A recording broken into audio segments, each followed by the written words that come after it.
जी जी नमस्कार। अभी हम आप लोगों के बीच थोड़ी सी चर्चा करेंगे सिख राज्य के बारे में। तो आपको शायद पता होगा कि सिख जो है वो सनातन धर्म के ही एक सहायक धर्म के रूप में उभरे थे और गुरु नानक देव कभी नहीं चाहते थे कि अलग से सिख धर्म की नींव डाली जाए, क्योंकि समाज में सनातन धर्म के अंतर्गत बहुत सारी विसंगतियाँ आ गई थी।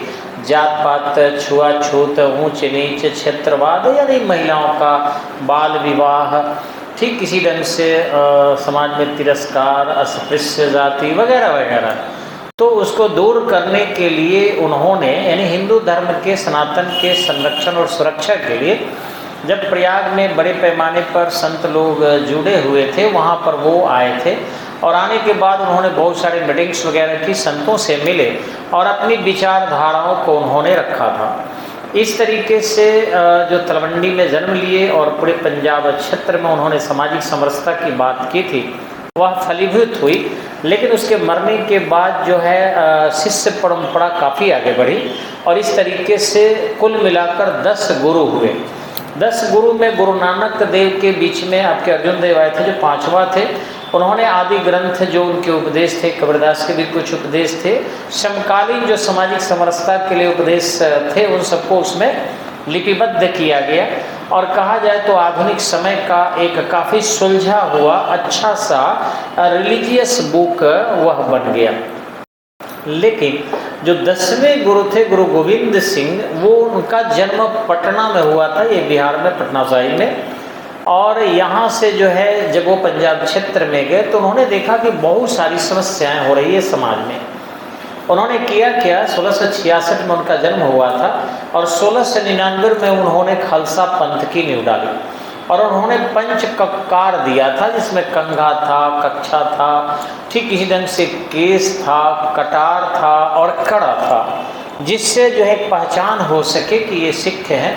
और दूसरी अपनी सुरक्षा के लिए उन्होंने खालसा सेना का गठन भी किया, क्योंकि उनके समय तक औरंगजेब की सत्ता थी। उनके जन्म भी जब हुआ था तो औरंगजेब की सत्ता थी और खालसा की नींव भी डाले तभी औरंगजेब की सत्ता थी।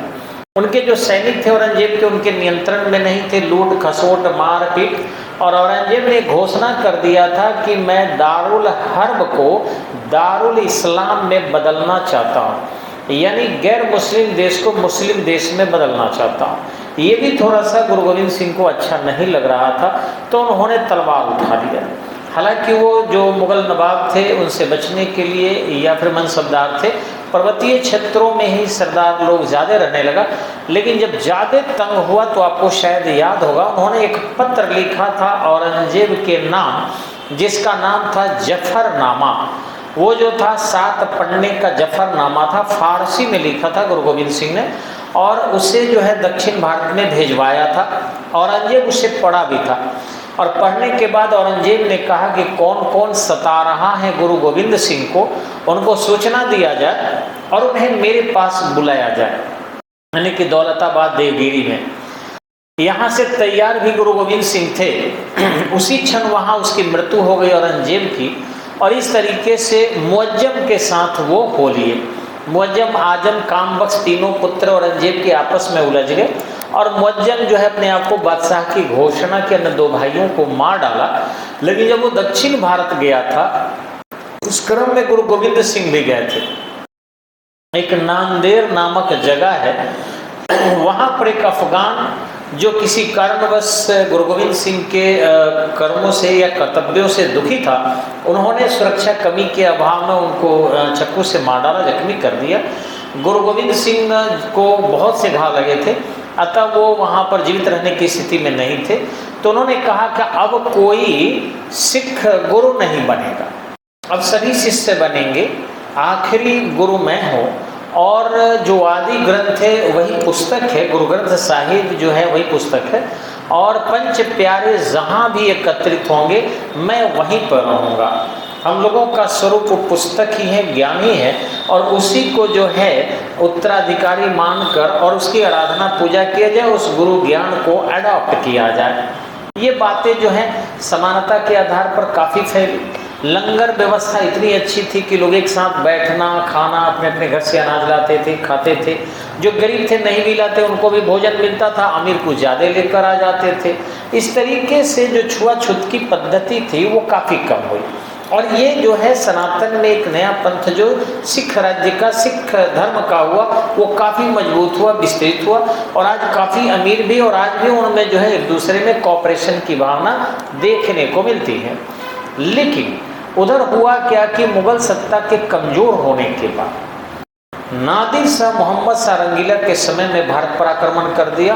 घटना 1739 की है और दिल्ली तक आ गया और दिल्ली को काफ़ी लूटा, लंबे समय तक रहा और यहाँ से तख्ते ताऊ से बहुत सारे धन दौलत लेकर चला गया। उसका सेनापति था अहमद शाह अब्दाली। जब 1748 में मर गया नादिर शाह तो अहमद शाह अब्दाली 1748 से 1766 के बीच कई आक्रमण किया। पहला आक्रमण उसका 1748 में था और इस 48 में जो था मोहम्मद शाह रंगीला ही दिल्ली में था, तो उस समय में अहमद शाह अब्दाली हार गया, उधर से लौट गया। लेकिन उसके बाद जब ये मोहम्मद शाह रंगीला मर गया तो उसका उत्तराधिकारी 1748 से 1754 तक अहमद शाह ही हुआ। उधर अहमद शाह अब्दाली आक्रमण कर रहा था तो लगातार आक्रमण इधर करते रहा पंजाब क्षेत्र होकर। फिर अहमद शाह 1754 में मर गया तो 1754 से लेकर 1759 तक 59 तक जो है आलमगीर द्वितीय भारत का बादशाह रहा। अब आलमगीर द्वितीय इसलिए नाम पड़ा क्योंकि आलमगीर प्रथम औरंगजेब का ही नाम था, तो इसलिए इसको याद रखिएगा आप लोग। औरंगजेब को जिंदा पीर भी कहा जाता है क्योंकि वो बहुत ज़्यादा इस्लामिक रीति रिवाजों को मानता था, वो मुगल काल की विषय है। तो इस ढंग से आलमगीर द्वितीय बना। आलमगीर द्वितीय को जो है हटाकर और फिर शाह आलम द्वितीय पाटलिपुत्र में अपनी ताजपोशी कराई, जो 1759 से लेकर 1806 तक मुगल बादशाह रहा। तो ये अलग की घटना है। उस समय में इतना ना अब्दाली का आक्रमण हुआ कि पूरे पंजाब का क्षेत्र नेतृत्व विहीन हो गया।